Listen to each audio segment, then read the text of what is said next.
Elhamdülillahi Rabbil alemin. Vessalatu vesselamu ala Rasulina Muhammed ve ala alihi ve ashabihi ecma'in.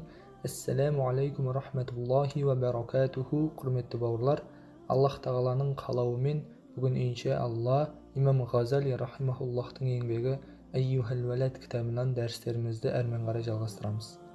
Бүгін біз екінші бөлімін оқитын боламыз. Бисмиллахир-рахманир-рахим. Ан-насихату сахлун. Біреуге үгіт насихат айту оңай дейді. Вәл мушкилу қабулуха. Алайда оны қабылдау өте бір қиын. Лианнаха фи мазақи муттаби'ил хава муррун. Себебі дейді, ол өзінің нәпсі қалауларына еріп қалған адам үшін ол сондай бір ащы нәрсе дейді. Изил манахи махбубатун фи қулубихим.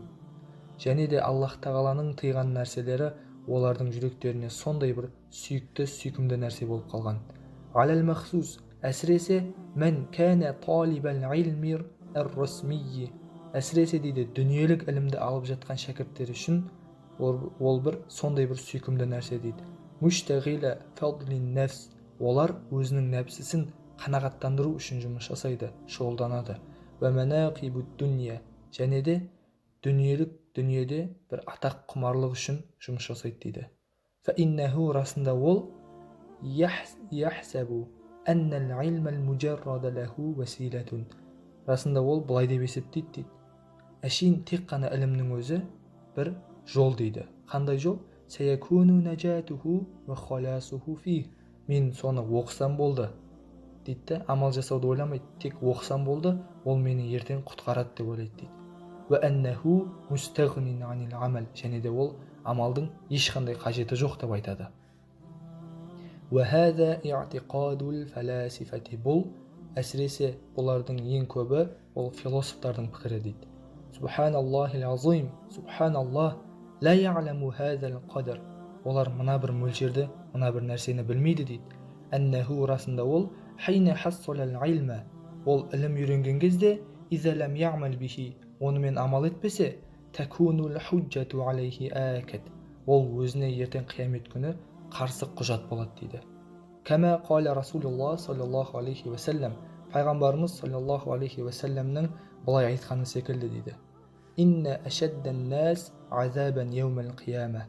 ертең қияметтің күні адамдардың арасында ең қатты азапталатыны олар алимун, ғалым кісі дейді. Қандай? Ләм янфаъхуллаху би'илмихи. Аллах тағала оның ілімінен өзіне пайда бермей қойған сондай бір ғалым кісі дейді. Яғни ол оқыған, алайда оқыған білгеніне амал етпеген сондай ғалым кісілер ертең қияметтің күні ең қатты азапталатындардың қатарында дейді. Аллах тағала біздерді бұлардың қатарынан сақтасын. Ва руия анна Джунайдан қаддасаллаху рухахул азиз руия фил манами бa'да маутихи. Джунайд әл-Бағдади қайтыс болғаннан кейін кейбіреулер оны түсінде көрді. Фақила лаху, және одан былай деп сұрады. Мәл хабару я Әбәл Қасим. Ей Әбіл Қасым, не жаңалығың бар? Қала, ол былай деп айтты. Тахатил ибарату. соншама алған ілімдерім құрдымға кетті. Ва фаниятил ишарат. және де айтқан үгіт насихаттарым жоғалды. Ва ма наф'атна. бізге олардың ешқайсысы пайда бермеді. Илля, тек қана пайдасын берді. Рокаатун рока'наха фи джауфил лейл. тек қана түнде оқыған 2 ракағат намазымыз ғана біздерге жәрдем берді дейді. Міне бауырлар, көріп отқанымыздай алған ілімге амалдың өте қатты керектігін бұл жерде айтылып кетті.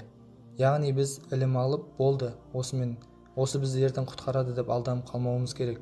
Яғни біз алған ілімімізге соған сай амал жасауымыздың керектігін имам Ғазали рахимахуллах шәкіртіне жазған үгіт насихатында айтып кеткен.